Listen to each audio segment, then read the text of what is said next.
মহেন্দ্র। আগে মহারাজ এই গরিব দুঃখী প্রজাদের সুখ দুঃখের চিন্তা করছিল মহারাজ। চিন্তা করো মহেন্দ্র, ভালো করে চিন্তা করো কিভাবে প্রজাদের দুঃখ দুর্দশা দূর করা যায়, কিভাবে প্রজাদের সুখে শান্তিতে রাখা যায়। মহারাজ আমার অমলের স্বপ্ন অযোধ্যা নগরীকে আমি একটা স্বর্গরাজ্য করে গড়ে তুলব, যেখানে থাকবে না অনাহার অন্নভাব, থাকবে না রোগ শোক জরা মৃত্যু, হবে না কাল মরণ, থাকবে না পুত্র শোকের জ্বালা, থাকবে শান্তি আর শান্তি। জানি না এসব সমাজ স্বাস্থ্য হবে কি। ঠাকুর মহারাজ, আমরা আপনার এই স্বপ্নকে সার্থক করে গড়ে তুলব। ভূমি নিশ্চিন্ত দেবার সেনা বিক্রম জয়। কেন মহারাজ, আমাদের কাছে কি কোনো শৈতলের প্রকাশ পেয়েছেন? না না না নয় বিক্রম জয়, আমি জানি আমার সেনাপতি মন্ত্রী থেকে আরম্ভ করে প্রত্যেকটা রাজ কর্মচারী অত্যন্ত বিশ্বস্ত, কর্তব্য সম্বন্ধে সচেতন। আমার ভালো চিন্তা করছেন কেন মহারাজ? চিন্তা করছি কেন মহেন্দ্র, এই 1 বছর রাজ্যের মধ্যে যে অরাজকতা দেখা দিয়েছে, যে বিশৃঙ্খলতা সৃষ্টি হয়েছে, তা ছিল আমার চিন্তার অতীত। প্রতিমত রাজ সরকার নানা প্রকার অভিযোগ করছে, তাই তো চিন্তায় আমার মাথায় পাহাড় চেপে পড়ছে, চিন্তায় আমার চোখের ঘুম মুখের হার গায়ে নিয়েছে। মহারাজ, হঠাৎ রাজ্যের মধ্যে বিশৃঙ্খলা সৃষ্টি হয়েছে সত্য, দুদিন পরে সব ঠিক হয়ে যাবে, তার জন্য আপনি এত উদার হচ্ছেন কেন? বিক্রম দে আমি যে রাজা, প্রজাদের দুঃখ দুর্দশা দূর করবার প্রতিশ্রুতি দিয়ে আমি রাজ সিংহাসনে বসেছি, তাই তো রাজ হাসে তখন আমার মনে হয় ঈশ্বরের আশীর্বাদ আমার মাথায় ঝরে পড়ছে।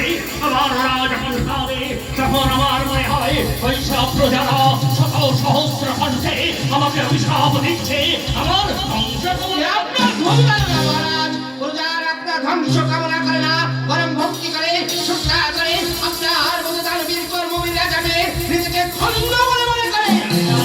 জানি না মহেন্দ্র, যাদের এই ভক্তি শ্রদ্ধার মর্যাদা আমি শেষ পর্যন্ত রাখতে পারবো। নিশ্চয়ই পারবেন মহারাজ, আমরা আপনার উপরে সে বিশ্বাস রাখি।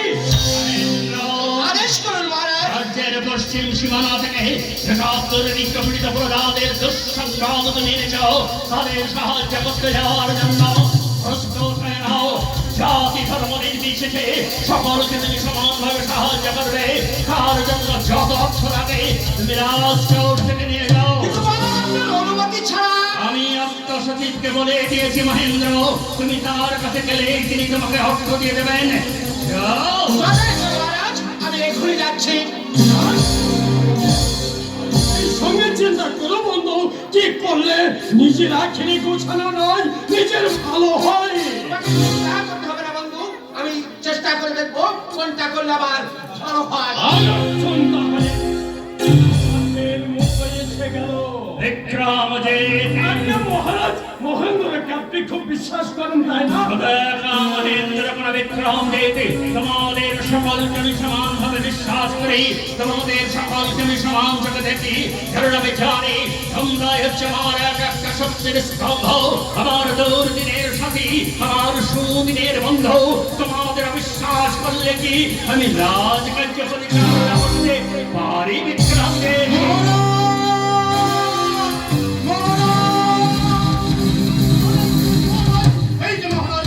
এই যে মহামন্ত্রী, আপনাকে এত চঞ্চল বলে মনে হচ্ছে কেন?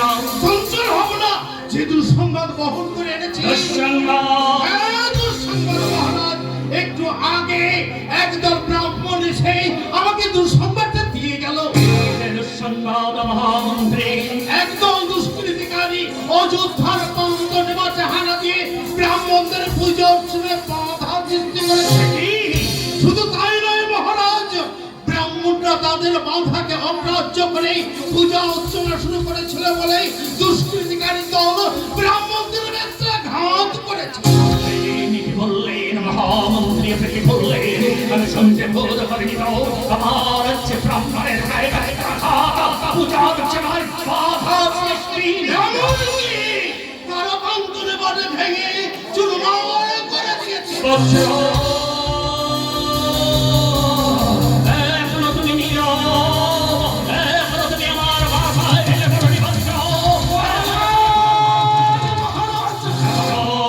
বিক্রম দে, বাইরে ঝড় হচ্ছে কিনা, বাইরে ভেঙে সম্পত্তি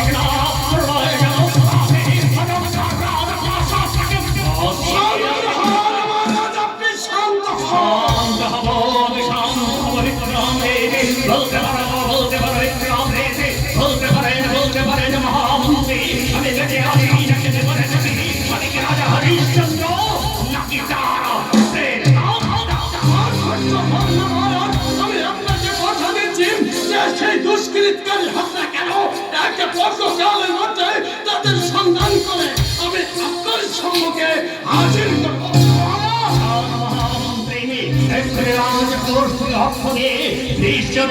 কর্মচারীকে পঞ্চনিবাস সংস্কারের জন্য পাঠিয়ে দিন।